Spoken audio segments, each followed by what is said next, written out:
Now, while South Africa is postponing resumption of schools, the Nigerian government says schools across the country will reopen on Monday, January 18.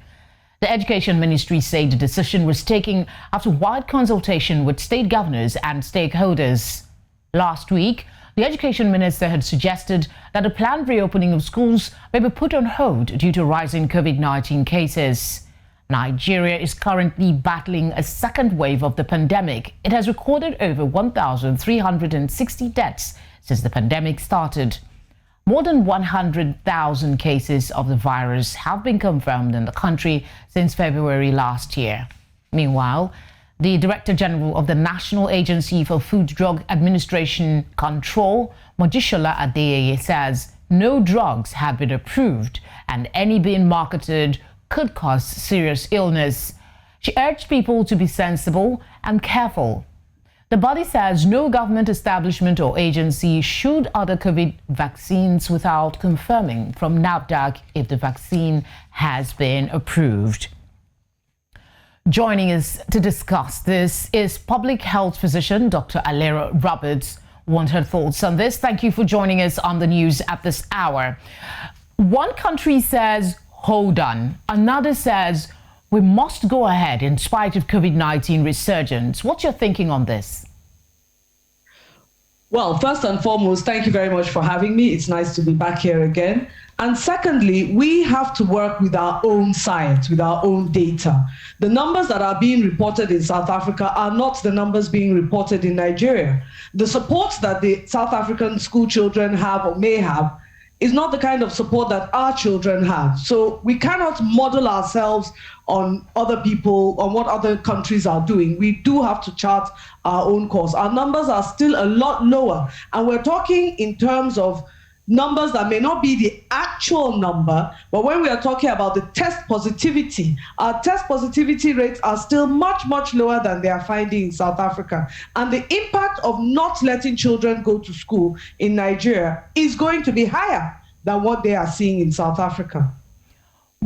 Talk to us about the likely implications. First, for Nigeria choosing to resume, and then for South Africa that is choosing to hold on a little longer.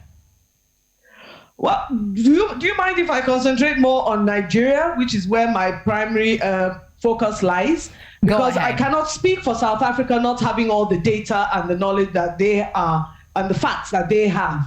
But for Nigeria, I do know that the danger of children not being in school is that they are more likely to be exposed to very compromising situations, both commercially and sexually. We do know that we've had a rising number of cases of sexual and gender-based violence in the period that the lockdown took place. So do we want to continue having children exposed to these dangerous situations? Don't forget that a lot of children, in fact, the vast majority of our Nigerian children do not have access to online or remote learning. It's only very select few in the grand scheme of things that can, take advantage of remote and online learning. And there's also, you have to consider that there's a very limited amount of learning that can take place in the nursery and primary years, which is the foundation of all education for any human being.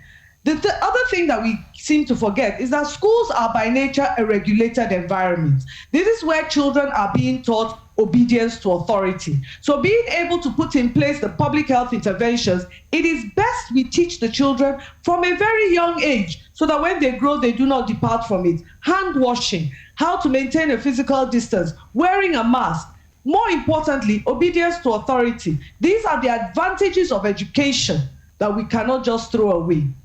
All right, let's talk a bit about the warning from NAFDAC, so to speak. How pertinent is it that statement is issued now? Are there truly fake COVID-19 vaccines in circulation? And who are these people that are actually patronizing them? I mean, let's be honest, in any chaotic situation, there are going to be those unscrupulous elements that will try and take advantage for personal gain. That is just a hard fact of life. It is not just a Nigerian problem, it's a global problem. We know that we've battled the false news about certain drugs that are used that are not useful. We've battled the problem of some drugs that are useful. We've battled the problem of rapid diagnostic tests that were not of any use to anybody. So it's not unexpected that once you mention a vaccine, somebody is going to come out and peddle a vaccine that, you know, people would like to buy into. Everybody wants to return to normal life as fast as possible. So these are the unscrupulous elements that we have to watch out for. So Professor Adeye was very, very right in saying that, come, everybody beware. If there's a vaccine that has been approved and accredited by the country, believe you me, every newspaper will be carrying it as a headline. It will be everywhere. It is not something that's going to come by social media or WhatsApp message. You will be told, this is the accredited vaccine. This is where you can get it. All right, Doctor. I'm afraid that's the much time will permit us. Thank you very much for your thoughts on this matter. You're very welcome. Thank you for having me. Have a good evening.